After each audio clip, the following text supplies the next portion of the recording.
నేను ఉత్తమ్ కుమార్ రెడ్డి గారితో కూడా మాట్లాడతా, మహేష్ గౌడ్ గారికి అత్యంత సన్నిహితుడు. ఎక్కడెక్కడైతే ఇరిగేషన్ ప్రాజెక్టు కాలువలు ఉన్నాయో కాలువ గట్ల మీద కూడా తాటి చెట్లను ఈత చెట్లను పెంచండి, నీళ్లు ఉంటాయి.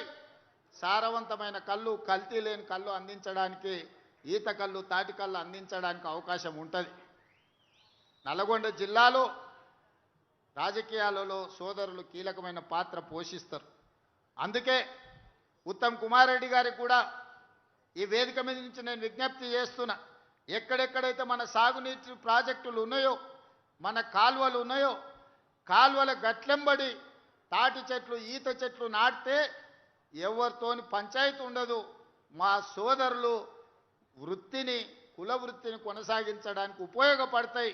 పెరగడానికి 3-4 సంవత్సరాలు పట్టొచ్చు, కానీ 100 సంవత్సరాలు ఆ వృత్తిని కాపాడడానికి ఉపయోగపడతాయి. కాబట్టి ప్రభుత్వం వైపు నుంచి ఈరోజు ఆ చర్యలు కూడా చేపడుతుందని మీ అందరికి తెలియజేస్తున్నా.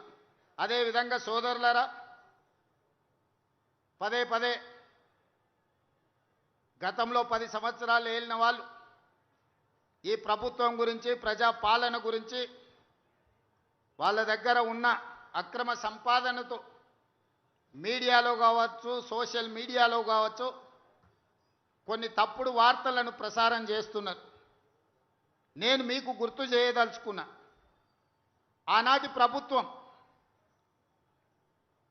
బర్రెలు గొర్రెలు పెంచుకోండి, చేపలు పట్టుకోండి, చెప్పులు కుట్టుకోండి, లేకపోతే చీరలు నేయండి, గౌడన్నలు కళ్ళు గీయండి అని చెప్పి చేపలు, బర్రెలు, చెప్పులు, లేకపోతే చెట్లు, లేకపోతే మిగతా వృత్తులు మనలు చేసుకోమన్నారు. ప్రభుత్వం వీటికే మనల్ని ప్రోత్సహించింది ఆనాడు. రాజ్యాలు మాత్రం మనము బర్రెలు గొర్రెలు పెంచుకొని, చేపలు పట్టుకొని, చెప్పులు కుట్టుకొని, చెట్లు గీసుకుంటుంటే మనమందరం ఈ పని చేస్తే వాళ్ళ పిల్లలు రాజ్యాలు వెళ్తారని ఆనాటి ప్రభుత్వం చెప్పింది. నేనేమన్నా, అయ్యా ఇది ఎవరో దయాదాక్షిణ్యాలతో వచ్చిన వృత్తి కాదు, తరతరాలుగా మా సోదరులకు అంది వచ్చిన కుల వృత్తి. వాళ్ళ తండ్రులు, తాతలు, ముత్తాతలు 10 తరాల నుంచి ఈ వృత్తితోనే జీవనం సాగించారు, పిల్లలను చదివించుకున్నారు. వాళ్ళు ఉస్మానియా, కాకతీయ యూనివర్సిటీలకు ఈ గౌడన్నలను, ఈ యాదవ్ సోదరులను, ముదిరాజు బిడ్డలను, దళిత బిడ్డలను ఈరోజు పంపిస్తే పీజీలు, పిహెచ్డీలు చదివి డాక్టర్లు, లాయర్లుగా రాణించి ఐఏఎస్, ఐపీఎస్లుగా పాస్ అయి ఈరోజు తెలంగాణ పునర్నిర్మాణంలో భాగస్వాములు కావాలనుకుంటున్నారు. వాళ్ళందరికీ మేలు జరగాలి, దానికోసం మా ప్రభుత్వం ఉంటుందని నేను చెప్పిన. ఇవాళ కూడా నేను చెప్తున్న మా గౌడన్నలతో, కొన్నిసార్లు మన తలరాతను మనం మార్చుకోలేం, మన పిల్లల తలరాత మనం మార్చవచ్చు. మనము తెలుసో తెలియకనో, చదువు వచ్చో రాకనో, మనకు వసతి లేకనో, ఆనాడు చదవాలన్న ఆకాంక్ష ఉన్నా తల్లిదండ్రుల పేదరికం వల్ల చాలామంది గౌడ సోదరులు నల్గొండ, మహబూబ్నగర్ జిల్లాలల్లో కుల వృత్తికే అంకితం అయిపోయింది. ఊర్లల్లో బర్రెల కాడికి గాసం పోయిండ్రు. కానీ ఇవాళ చైతన్యం వచ్చింది. ఇవాళ చదువుకుంటున్న మా మిత్రుడు మధు యాస్కి గౌడ్ ఇక్కడనే ఉన్నాడు. మదన్న అమెరికాకు పోయి పెద్ద ఎత్తున ఒక న్యాయవాదిగా రాణించి ఈరోజు అమెరికా నుంచి వెనక్కి వచ్చి పార్లమెంట్ సభ్యుడయ్యిండు. ఎందుకంటే చదువుకోవడం వల్ల అయ్యిండు. చదువుకోవడం వల్లనే మధు యాస్కి గౌడ్ వందలాది వేలాది మందికి అమెరికాలో వీసాలు ఇప్పించగలిగాడు. ఎంతో మందికి తెలియని వాళ్ళకి అమెరికా పోయి దిక్కుదోచకుంటుంటే అమెరికాలో వాళ్ళకి దారి చూపించిండు. ఎందుకయ్యా అంటే చదువుకున్నాడు కాబట్టి చేయగలిగాడు. అందుకే మిత్రులారా, కుల వృత్తిని కొనసాగించండి, కుల వృత్తిని గౌరవించండి, పిల్లలను మాత్రం బడికి పంపండి, పిల్లలను చదివించండి. నర్సరీ నుంచి 12th క్లాస్ వరకు క్వాలిటీ ఎడ్యుకేషన్, న్యూట్రిషన్ ఫుడ్ ఇచ్చే బాధ్యత రాష్ట్ర ప్రభుత్వం తీసుకుంటుంది. ఎన్ని వందల కోట్ల ఖర్చైనా మా బట్టి విక్రమార్క గారు వెనుకడుగు వేయకుండా గ్రీన్ ఛానల్లో మీకు డబ్బులు ఇస్తాడు. ఒకప్పుడు నర్సరీ, ఎల్కేజీ, యూకేజీ లేదు. పాఠశాలల పిల్లలకు టిఫిన్ పెట్టే సాంప్రదాయం లేదు. మధ్యాహ్నం అన్నం పెడితే దొడ్డు బియ్యం పెట్టి పల్చడి సాంబారు వస్తే పిల్లలు తినబుద్ధి కాక తిన్నా వామిటింగ్ చేసుకునే పరిస్థితి.